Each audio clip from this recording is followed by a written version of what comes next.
ప్రముఖ గాయని dubbing artist Chinmayi గురించి అందరికీ తెలిసిందే. ఆమె స్వరం అభిమానులకు వరం. ఎన్నో అద్భుతమైన పాటలకు తన గాత్రాన్ని అందించి మంచి పాపులారిటీని సొంతం చేసుకుంది చిన్మయి. కానీ ఇటీవల కాలంలో తరచూ ఏదో ఒక వివాదంతో వార్తల్లో నిలుస్తూ సోషల్ మీడియాలో ట్రెండ్ అవుతోంది. ఒక గాయనిగా మంచి క్రేజ్ తెచ్చుకున్న చిన్మయి సోషల్ మీడియాలో ఫైర్ బ్రాండ్గా పేరు తెచ్చుకుంది. నిత్యం సమాజంలో జరిగిన సంఘటనలకు స్పందిస్తూ లేనిపోని కాంట్రవర్సీకి గురవుతుంది. ఇటీవలే ఆమె ఓ సీనియర్ ఆర్టిస్ట్ చేసిన వ్యాఖ్యలకు తనదైన స్టైల్లో సోషల్ మీడియా ఖాతాలో సమాధానం తెలిపిన విషయం అందరికీ తెలిసిందే. అయితే ఇప్పుడు ఆ వివాదమే చిన్మయిని పెద్ద చిక్కుల్లో పడేసింది. తాజాగా చిన్మయిని అరెస్ట్ చేయాలంటూ ఓ వ్యక్తి పోలీసులను ఆశ్రయించాడు. ఇటీవలే చిన్మయి సీనియర్ నటి అన్నపూర్ణమ్మ ఓ ఇంటర్వ్యూలో మహిళల వేషధారణపై వేసిన వ్యాఖ్యలకు కౌంటర్గా తన ఇన్స్టాగ్రామ్ వేదికగా ఓ వీడియో పోస్ట్ చేసింది. అందులో భారతదేశాన్ని స్టూపిడ్ కంట్రీ, ఇక్కడ పుట్టడం నా కర్మ అంటూ ఘాటుగా మాట్లాడింది. అయితే ఈ వ్యాఖ్యలే ఆమెను పెద్ద చిక్కుల్లో పడేశాయి.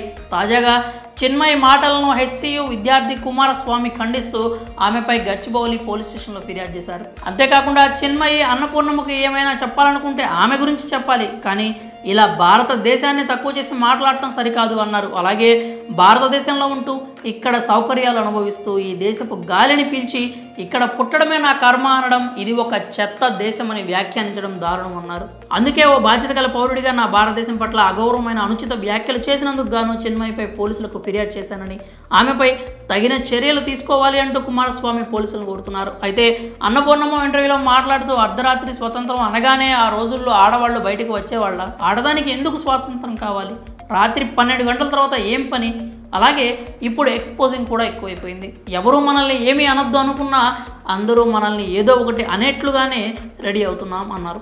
అంతేకాకుండా ఎప్పుడు ఎదుటి వాళ్ళది తప్పు అనకూడదు, మన వైపు కూడా కొంచెం ఉంటుంది అని తన అభిప్రాయాన్ని వ్యక్తం చేశారు. ఈమె వ్యాఖ్యలకు స్పందించిన చిన్మయి కౌంటర్ వేస్తూ ఫేవరెట్ అనుకున్న వాళ్ళే ఇలా మాట్లాడితే గుండె ముక్కలవుతోంది అన్నారు. ఆమె చెబుతున్న రూల్స్ ప్రకారం ఆడవాళ్ళు చీకటి పడితే బయట తిరగకూడదు, మెడికల్ ఎమర్జెన్సీ ఉన్నా కూడా రాత్రి వేళల్లో ఇంట్లో నుంచి బయటకు రాకూడదు అనడం సరికాదు అన్నారు. నర్సులు డాక్టర్లుగా పనిచేయకూడదు, ఇలాంటి వారు మాటలు వింటుంటే ఇండియా లాంటి స్టూపిడ్ కంట్రీలో ఆడపిల్లగా ఎందుకు పుట్టామా అనిపిస్తుందంటూ ఘాటుగా స్పందించింది. ఇప్పుడు ఈ వ్యాఖ్యలే చిన్మయిని చిక్కుల్లో నెట్టినట్టయింది. మరి చిన్మయి చేసిన వ్యాఖ్యలకు గాను ఆ విద్యార్థి పోలీసులకు ఫిర్యాదు చేసిన ఘటనపై మీ అభిప్రాయాలను కామెంట్స్ రూపంలో తెలియజేయండి.